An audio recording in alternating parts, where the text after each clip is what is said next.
Olá, eu sou a Betina, estou aqui para convidar você a se inscrever aqui no nosso canal, ativar o sininho das notificações e deixar um super like. Deus abençoe você e sua família. Livro Ouse Pedir Mais, capítulo 22. Reinventando nossa forma de fazer a igreja. Reconheça o falso reavivamento. Nas antigas fábulas de Esopo, encontramos a história de um lobo faminto que buscava um cordeiro para jantar. Vez após vez, esse lobo se aproximava de um rebanho que era reconhecido e afugentado. Desanimado, perturbado e cada vez mais faminto, ele finalmente pensou em um plano muito brilhante. Tirando o tapete de pele de cordeiro da tia loba do chão, enrolou-se nele e começou o seu caminho. Dessa vez, o lobo se aproximou devagar do rebanho e começou a comer grama junto com aquelas ovelhas. Eca, pensou, comer grama é nojento, mas sabia que valia a pena comer grama depois de que capturasse um saboroso cordeiro. Como o lobo estava astutamente diferenciado, as ovelhas não reconheciam o mais novo membro em seu rebanho. Quando a noite chegou, ele foi levado para o aprisco com as ovelhas, exatamente aquilo que esperava. Um dos filhotes reclamou com a sua mãe: "Aquele carneiro não cheira bem. Acho que tem alguma coisa errada." Mas a mãe disse ao cordeirinho para que ficasse calado. "Não seja rude", repreendeu ela. "Cuide da sua própria vida." O lobo sorriu consigo mesmo. Breve, muito em breve, quando o pastor fosse para casa, ele teria um cordeiro apetitoso para jantar. No entanto, o lobo teria uma grande surpresa, pois foi naquela noite que o pastor resolveu que também queria jantar um cordeiro. E identificando o que parecia ser o maior cordeiro do rebanho, o pastor tirou exatamente o lobo do aprisco. Podemos até dar risada da reviravolta dessa história, mas na verdade essa fábula não é cômica. O apóstolo Paulo escreveu aos líderes da igreja de Éfeso: "Atendei por vós e por todos o rebanho sobre o qual o Espírito Santo vos constituiu bispos, para pastoreardes a igreja de Deus, a qual ele comprou com o seu próprio sangue. Eu sei que depois de minha partida entre vós penetrarão lobos vorazes, que não pouparão o rebanho." Atos 20, 28 e 29. Cristo advertiu: "Acautelai-vos dos falsos profetas, que se vos apresentam disfarçados em ovelha, mas por dentro são lobos roubadores." Mateus 7,15. O tipo de profeta aqui descrito professa ser cristão. É óbvio que eles têm uma forma de piedade e parecem estar trabalhando pelo bem das almas. Mas suas doutrinas, além de levar o pouco à complacência e a fazer concessões espirituais, também os conduzem para longe da verdade. Ao falar sobre esses falsos profetas em pele de cordeiro, Paulo continuou advertindo os cristãos: "Se na verdade, vindo alguém, prega outro Jesus que não temos pregado, ou se aceita o Espírito diferente que não tendes recebido, ou o Evangelho diferente dos que não tendes abraçado, tais são falsos apóstolos, obreiros, fraudulentos, transformando-se em apóstolos de Cristo. E não é de admirar, porque o próprio Satanás se transforma em anjo de luz. Não é muito, pois os seus próprios ministros se transformaram em ministros de justiça, e o fim deles será conforme as suas obras." 2 Coríntios 11, 4, 13 a 15. É importante reconhecer falsos mestres, mestres que nos dão um novo tipo de fogo e um novo tipo de evangelho. E a passagem bíblica acima nos explica. Agora analisemos mais o que está acontecendo no cristianismo atual. A igreja emergente, reinventando o nosso jeito de fazer igreja. O termo emergente significa simplesmente recém-formados ou proeminentes. Por isso é usado para um pensamento popular que hoje molda a boa parte do cristianismo moderno ou pós-moderno. A igreja emergente não é definida como uma denominação, mas representa uma filosofia que afeta todas as denominações. Não tem uma estrutura formal, nenhum líder formal, mas busca reconstruir a estrutura eclesiástica de se infiltrar no coração de todos os líderes da igreja. Infelizmente, boa parte daquilo que a filosofia da igreja emergente promove vai contra o cristianismo histórico. A essência trata-se de um pensamento pós-moderno, batizado e santificado com o objetivo de alcançar massas com o evangelho. Ele diz: achamos um jeito de fazer a igreja do passado muito obsoleto, amarrado em excesso à Bíblia e às doutrinas específicas, e por isso exclui demais outras pessoas que necessitam ouvir o evangelho. Por isso, vamos mudar a abordagem e estilo. Necessitamos ser mais abertos e amorosos, julgando menos as práticas que não aprovamos. Devemos nos misturar mais às pessoas, assim como Jesus fazia. Embora a revolução radical, que tenta mudar a nossa forma de fazer igreja e adaptar a religião para o século XXI, possa parecer inofensiva e nobre, a igreja emergente está baseada no fundamento falho e instável de que qualquer coisa é suficiente. Você está bem? Eu estou bem. Todos nós estamos bem.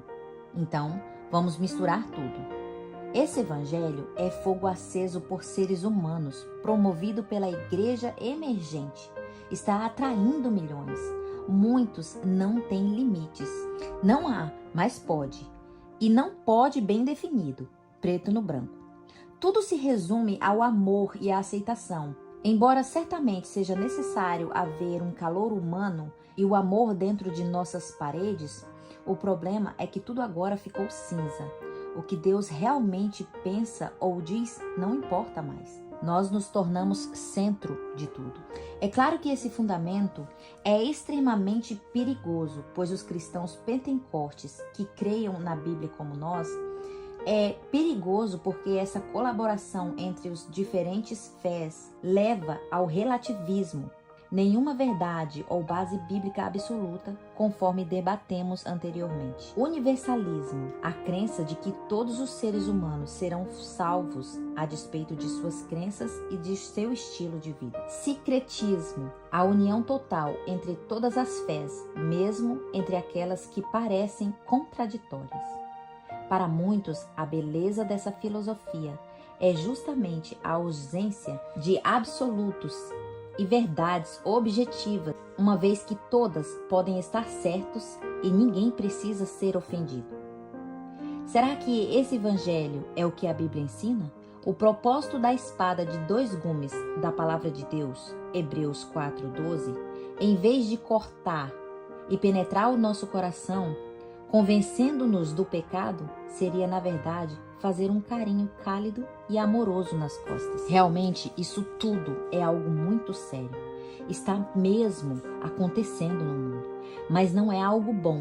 É importante entender que nesse ponto Satanás está apenas tentando atrair as pessoas para o lado escuro do conflito e do bem contra o mal, mas procurando erradicar com completo o abismo existente entre ele e Deus, entre o bem e o mal, fazendo as trevas parecerem ser luz. A igreja emergente vende o cristianismo usando métodos de marketing, uma última geração a fim de criar congregações agradáveis, interessados com o evangelho agudo, que tira a ênfase do pecado e do arrependimento e promove abordagens sensuais para uma adoração falsificada. Na verdade, porém, a única coisa que tem a oferecer é o mesmo antigo veneno de Satanás embalado em frascos novos. É assim mesmo que queremos fazer uma igreja? Em suma, há 4 coisas que devem nos preocupar em maneira especial como o movimento da igreja emergente. Pense em como o pastor adventista sintetizou esses perigos. Embora o tempo e as culturas possam mudar, a palavra de Deus não muda. Sua verdade nunca muda. Ela nunca se altera de uma geração para outra. A igreja emergente prefere hoje a ideia de que a verdade é relativa e se altera assim como a evolução. Por isso, a verdade bíblica necessita ser adaptada a fim de se encaixar em nossas culturas, de acordo com a nossa percepção da mesma. Que blasfêmia! Não é assim que a verdade funciona. Ela nunca funcionou assim. Não somos uma geração especial que pode pegar a palavra de Deus e reduzi-las ao nível da cultura. É a cultura que precisa ser moldada e levada mais uma vez à verdade transformadora da palavra de Deus. Corremos o constante risco de nos afastar da simplicidade do Evangelho, escreveu Ellen White, e ela continua. Muitos sentem o intenso desejo de chamar a atenção do mundo como algo original, que leva as pessoas ao estado de êxtase espiritual, mudando a presente ordem da experiência. Sem dúvida, existe grande necessidade de mudar a presente ordem da experiência, pois a santa verdade presente não é entendida como deveria ser, mas a mudança da qual necessitamos é de coração e só pode ser obtida por meio de busca individual de Deus, implorando por sua bênção, suplicando por seu poder na nossa vida, orando com fervor para que a sua graça seja derramada sobre nós e para que o nosso caráter seja transformado. É dessa mudança que nós precisamos hoje.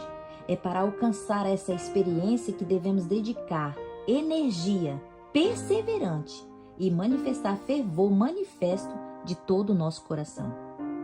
Há tempo demais, os adventistas têm sido especialistas em teologia e doutrina bíblica, sem desenvolver uma caminhada pessoal íntima e diária com Cristo. Precisamos de uma mudança no coração. Necessitamos de uma experiência autêntica e real no nosso coração. Não de uma mera pretensão para proteger a nossa reputação respeitável. A mudança de coração da qual necessitamos ocorrerá ao cavarmos mais fundo a palavra de Deus e por meio de uma entrega maior do coração aos desejos e a ordens de Deus. A inspiração nos diz: os obreiros de Deus devem obter uma experiência muito mais profunda. Se entregarem tudo a Deus, Ele atuará poderosamente por eles. Quando os servos de Deus, com o zelo consagrado, cooperarem com os instrumentos divinos, o estudo de coisas que existe neste mundo será mudado, e logo a terra receberá o seu rei com alegria. Então, os que forem sábios resplandecerão como o fulgor do firmamento, e os que muitos conduzirem à justiça são como estrelas, sempre e eternamente. Deuteronômio 12, 3. Na década de 1960, era comum dizer: se você se sente bem, então faça. Hoje, a mensagem popular é: se você se sente bem, então deve estar certo. Em todos os lugares para onde nos voltamos, ouvimos: siga o seu coração, faça o que lhe parecer ser certo. No entanto, a palavra de Deus nos diz: o que confia no seu próprio coração é insensato. Provérbios 28, 26. Quando permitimos que o nosso coração e as nossas emoções nos conduzam, nos tornamos subservientes aos sentimentos em lugar de submeter aos fatos da palavra de Deus. Em vez de cultivar um espírito de entrega, somos incentivados a desenvolver um espírito de egoísmo. Esse é o caminho a seguir se queremos estar prontos para encontrar Jesus? Creio que a resposta é óbvia, contanto que estudemos a Bíblia.